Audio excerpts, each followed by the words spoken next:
오늘 성경은 욥기 7장 1절부터 10절의 말씀입니다.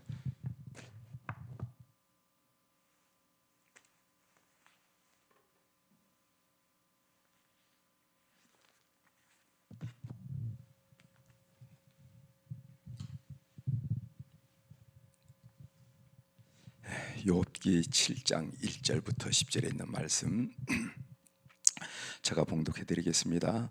이 땅에 사는 인생에게 힘든 노동이 있지 아니하겠느냐? 그의 날이 품꾼의 날과 같이 아니하겠느냐?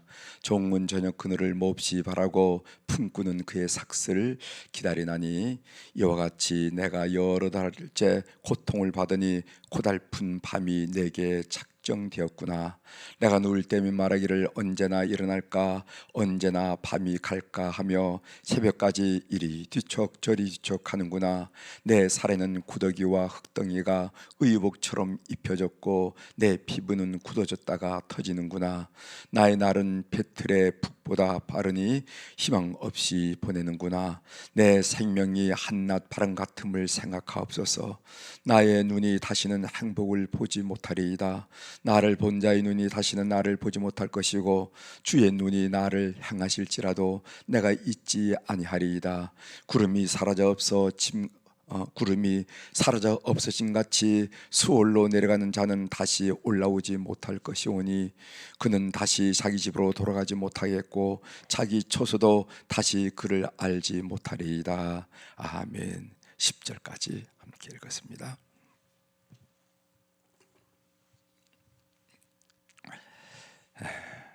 오늘 욥기 7장 1절서 10절에 있는 말씀을 중심으로 주제를 주님을 떠나는 것보다는 주님을 원망하는 게 더 낫습니다. 이런 주제로 같이 좀 은혜를 나누고자 합니다. 오늘 우리 두 분이 앉아 계시니까 제가 시골에서 목회할 때 생각이 문득 나네요. 제가 시골 저 강화에서 목회할 때 새벽기도에 꼭 두 사람, 집사님, 여자 집사님 두 분이 나오셨어요. 두 분이 나와서 이렇게 앉아 있는데, 전도사 때 얼마나 피곤합니까? 피곤해서 혹시 이렇게 늦잠 자면은요, 꼭 그 중에 집사님 한 분이 문을 놓고 해요. 전도사님, 새벽기도 시간 되었어요. 이렇게 아이고, 자기들끼리 하고 가지. 두 사람밖에 안 나오면서 그런 생각을 한 적도 있는데, 오늘 우리 시온차플에서 이렇게 본당이 조명 시설을 설치 때문에 이렇게 하니까 그런 생각이 문득 납니다. 오늘 주제는 주님을 떠나는 것보다 주님을 원망하는 게 차라리 더 낫습니다 하는 이야기 함께 나누려고 합니다. 생명의 삶에 나온 이야기입니다. 아마 한 목회자의 목회 이야기인 것 같아요. 목회 일지에 나올 법한 그런 이야기입니다. 그 내용을 여러분들께 소개하면서 오늘 말씀을 시작합니다. 수돌이라는 남자가 있었습니다. 아마 그 남편의 이름이 수돌인가 봐요. 수돌이 아내는 남편의 사랑을 받은 지 얼마 되지 않았습니다. 두 사람은 최근에야 한번 재밌게 살아보자고 서로 다짐을 했습니다. 하필 그때 하나님이 남편을 데려가셨습니다. 두들겨 패고 매일 술에 절어 살 때는 안 데리고 가시더니 이제 용서를 빌고 제대로 한번 살아보자고 하니까 데려가셨습니다. 목사님, 저는 더 이상 교회에 나오지 않겠어요. 하나님이 살아계시다면 이럴 수는 없는 거예요. 한번 남편과 더불어 살아보겠다고 약속한 아내가 한 이야기입니다. 목사님, 저는 더 이상 교회 나오지 않을 거예요. 하나님이 살아계시다면 이럴 수는 없어요. 이런 얘기를 하더라는 거죠. 몰아보고 대답할 말이 없었습니다. 하나님을 원망하며 떠나간 그녀를 말릴 수가 없었고 잡을 수가 없었어요. 그래서 그렇게 해서 그녀를 떠나보냈습니다. 무엇이 더 좋을까요? 하나님을 원망하는 게 더 좋을까요? 아니면 하나님을 떠나는 게 더 좋을까요? 오늘 그 목사님의 얘기입니다. 나는 당시 주님이 왜 마음 잡고 살아가는 수도리를 갑자기 데려가시는지 이해할 수 없었다. 처음에는 기도하면서 하나님을 원망했다. 왜 그러셨냐고 따지기도 했다. 그렇게 기도하면서도 기도를 쉬지 않았다, 그런 얘기합니다. 이 글의 마지막 부분이 이렇게 됩니다. 원망하고 한탄하고 심지어 하나님께 삿대질을 한다고 해도 기도하지 않는 것보다 기도하는 것이 영적으로 훨씬 좋다. 진정 두렵고 무서운 것은 하나님이 기도에 응답해 주지 않으시는 게 아니라 내가 기도하지 않아서 하나님과 멀어지는 것이다 하면서 글을 맺은 것을 보게 됩니다. 진정 두렵고 무서운 것은 뭐냐 하면은 아무리 하나님께 기도해도 하나님이 응답해 주지 않으세요. 하나님이 살아계신 게 맞습니까? 라고 질문하는 것보다는 더 무서운 게 뭐냐면은 기도하지 않아서 하나님과 멀어지는 것이 더 두렵다는 것입니다. 저희 경험으로도 하나님과 붙어 있으면은 그 시간은 모르지만은 끝이 있더라는 거예요. 끝이 있더라는 거예요. 제가 교우들에게 늘 하는 얘기죠. 하나님과 붙어 있으면, 하나님께 붙어 있으면 끝이 있더라 하는 것을 우리 교우들이 마음속에 깊이 새겨주시면 고맙겠습니다. 오늘 본문 내용은요, 순탄하기만 한 인생은 없죠. 우리가 인생을 살아봐서 알지만은요, 살아보면은 구부러진 길도 있고 힘겨운 오르막길도 있고 가파른 내리막길도 있습니다. 정신이 아찔해질 정도로 그런 인생사례가 우리 인생사례죠. 인간은 힘든 노동으로 하루하루 살아가는 품꾼과 같은 그런 고된 삶을 살아가고 있는 존재다. 이것이 욥기 7장 1절에서 욥이 고백한 내용입니다. 1절을 한번 읽어보겠어요. 이 땅에 사는 인생에게 힘든 노동이 있지 아니하겠느냐? 그의 날이 품꾼의 날과 같이 아니하겠느냐? 고된 노동에 시달려야만 하는 종이 가장 원하는 시각은 저녁 그늘 때라는 거죠. 저녁이 되면 이제 어스름하게 산 그림이 생기잖아요. 그렇죠? 저는 강원도에서 이렇게 살아서 그 백두대간 그 산 그림이 좀 이렇게 길었어요. 넘어가는 길이. 그래서 해가 지고 난 다음에도 한참 놀아야 어둑어둑해지는 그런 경험을 많이 가졌습니다. 산이 높다 보니까 저녁끈을 종이 노동을 끝내고 쉼을 얻을 수 있는 시간은 어두워서 더 이상 일을 할 수 없는 그 시각이라고 우리가 생각할 수가 있습니다. 또 품꾼이 가장 원하는 것은 노동의 수고에 대해서 받는 품삯일 것이다 하는 거죠. 그래서 2절에 이런 말씀이 있습니다.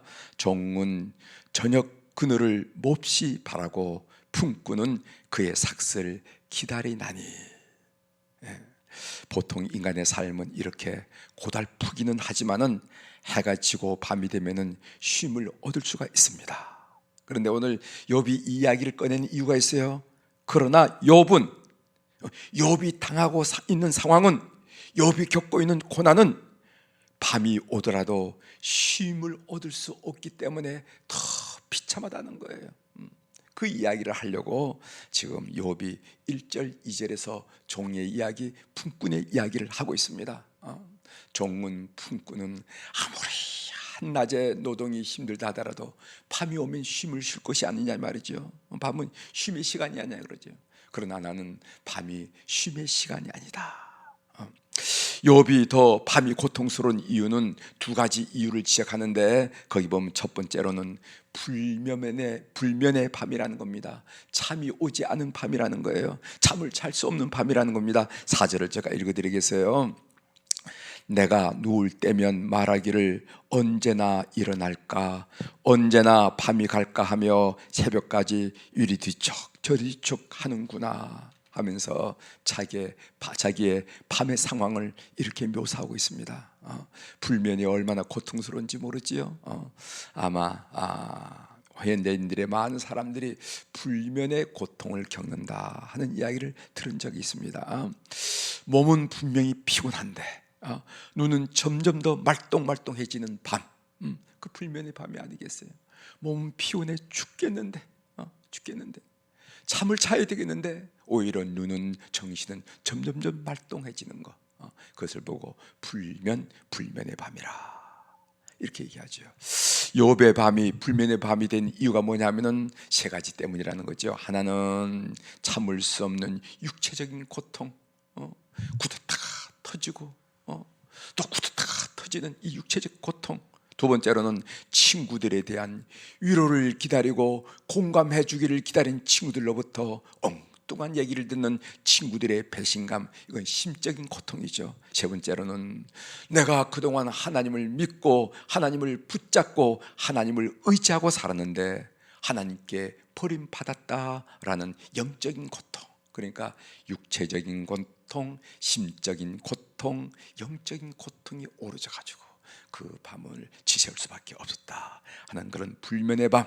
두 번째로는 욥이 더 고통스러웠던 두 번째 이유는 뭐냐면은 희망이 없는 삶이라는 겁니다. 우리가 아무리 어렵다 하더라도 한 가닥 인류의 희망이 없으면 살아갈 수가 있어요.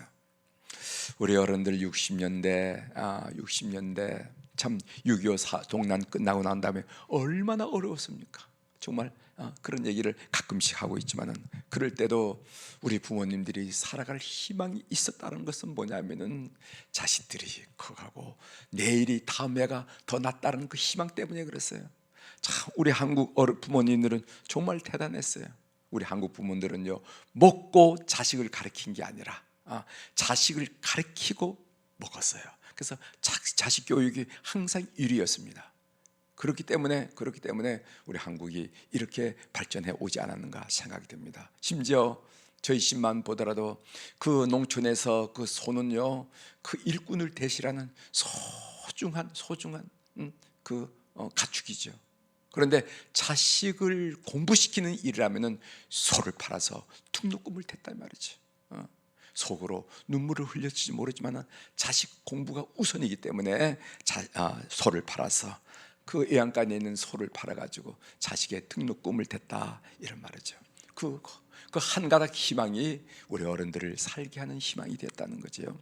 오늘날 우리 젊은들이 그렇지 못한 거에 대해서 우리 어른들이 많이 마음 아파하는 이유도 그겁니다. 욥이 더 고통스러운 이유는 뭔가 희망이 없는 삶이었다는 겁니다. 6절에 나옵니다. 제가 한번 읽어드리겠어요. 나의 날은 배틀의 북보다 빠르니 희망 없이 보내는구나 이렇게 얘기해요. 이게 나의 날은 배틀의 북보다 빠르다 하면은 여러분 배틀 알죠? 배틀에 왔다 가로로 왔다 갔다 하는 것을 보고 그 북이라고 합니다. 북. 그러니까 숙련된 예인이 배틀에 앉아서 배를 짤 때 보면 얼마나 빠른지 몰라요. 이쪽으로 던지고 이쪽으로 받고 또 던지고 이렇게 하면서 배틀이 빨리 왔다 갔다 하는데 그것이 바로 나의 날은 배틀의 북보다 빠르니 희망 없이 보내는구나. 이 나의 날은 배틀의 북보다 빠르다 하는 이 말은 단순히 세월이 유수처럼 빠르다라는 그런 의미라기보다는 희망이 없는 시간의 길이는 그것은 제로라는 겁니다. 희망이 없는 삶이라는 것은 사는 게 아니라는 거예요. 삶의 희망이 그렇게 중요하다는 얘기죠. 하나님의 일하심을 체험하지 못하면 인생은 허무할 뿐이라는 겁니다. 그 이야기를 나의 날은 배틀의 북보다 빠르다 이렇게 얘기하는 거예요. 하나님의 일하심, 하나님의 역사하심을 체험하지 못하는 인생이라는 것은 그것은 허무할 뿐이라는 겁니다. 그 이야기를 이렇게 표현했는데 욥이 고통스러운 이유는 뭐냐면은 그런 희망이 없는 삶이었기 때문이다. 이렇게 오늘 본문에서 묘사하고 있습니다. 그런데 욥은 하나님을 떠나지 않고 자신을 기억해 달라고 요구하는 장면을 우리가 마지막 부분에 볼 수가 있습니다. 7절이죠. 제가 읽어드리겠습니다. 내 생명이 한낮 바람 같음을 생각하옵소서.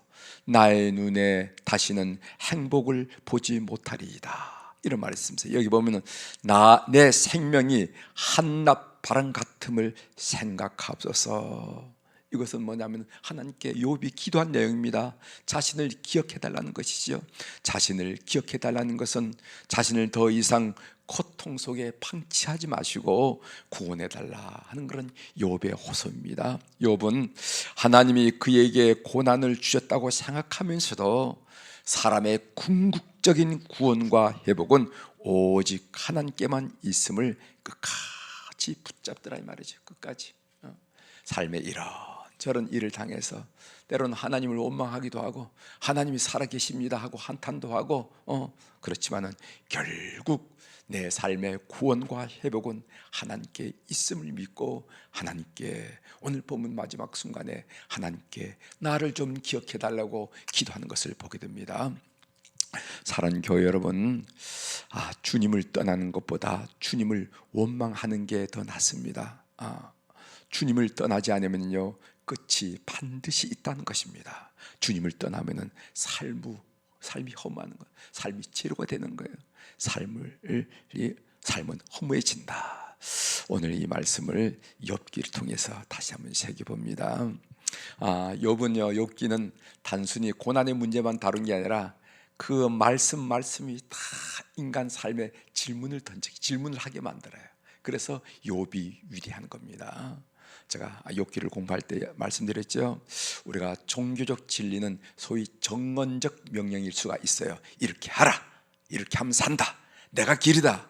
이렇지만은 성경의 한 중요한 부분 욥기는요 그럼에도 불구하고 질문하라고 요구합니다. 그 질문이 나쁘지 않다고 얘기하는 겁니다. 하는 점에서 욥기에 위대한 점이 있다 하는 것을 가지고 여러분들이 계속 욥기를 묵상해 주시길 바랍니다. 기도하시겠습니다. 하나님 아버지, 오늘 욥이 참으로 많은 일꾼들이 쉼이 있는 밤을 기다리지만은 그는 밤조차도 힘들다고 이야기하면서 자기 삶의 길은 지루라고 고백하는 것을 우리가 볼 수가 있었습니다. 그럼에도 불구하고 마지막 순간에 내 삶의 궁극적인 구원과 회복은 하나님께 있음을 고백하며 하나님 나를 기억해 달라고 고백하는 고백을 함께 나눌 수 있도록 도와주셔서 감사합니다. 하나님, 우리가 하나님께 붙어 있으면 삶의 정황은 각자 다르지만은 하나님께 붙어 있으면 끝이다 하는 것을 오늘 이 시간에 이 말씀을 통해서 저희 마음속에 간직하게 도와주시옵소서. 하나님, 우리 한우들을 위하여 이 새벽에 다시 한번 기도합니다.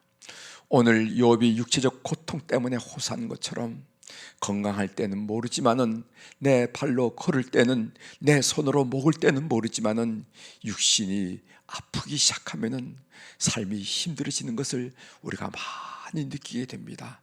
아찔한 순간을 맞을 때가 많이 있습니다. 오늘 또 병원에서 치료받고 있는 우리 환우들, 가정에서 가려 중에 있는 우리 환우들을 기억하면서 주님께 그들의 얼굴과 그들의 이름을 아뢰입니다. 하나님, 그들의 영혼을 회복시켜 주시고 그들의 심령을 회복시켜 주시고 그들의 육체를 회복시켜 주셔서 궁극적인 구원과 회복은 주님께만 있음을 온 삶으로 고백하는 우리 교우들이 되도록 은혜를 베풀어 주옵소서. 오늘 또 시간과 공간을 초월하신 우리 하나님께서 저들을 만나 주셔서 저들의 손을 꼭 붙들고 회복하는 역사를 일으켜 세워 주옵소서.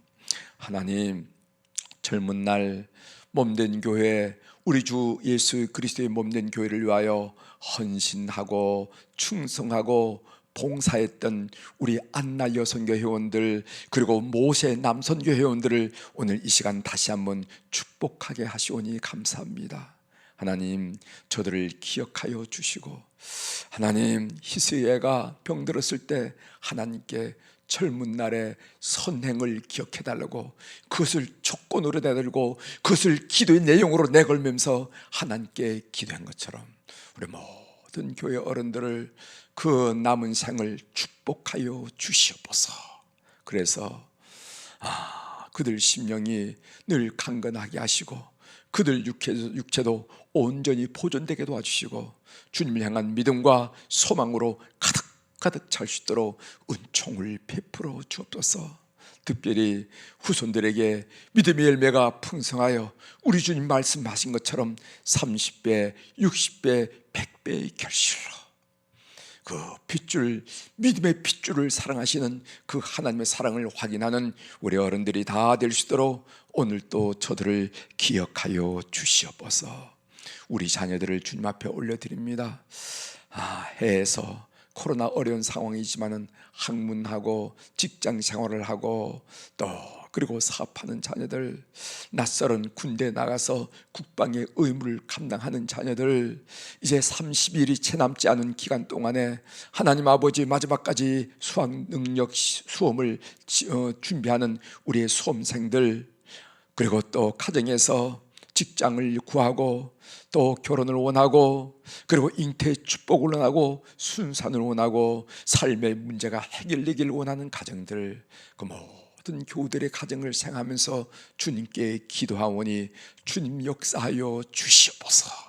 그래서 가정마다 모세의 뒤를 이은 여호수아와 같이 형통하고 평탄한 축복이 넘치도록 신명마다 가정마다 역사하여 주시옵소서.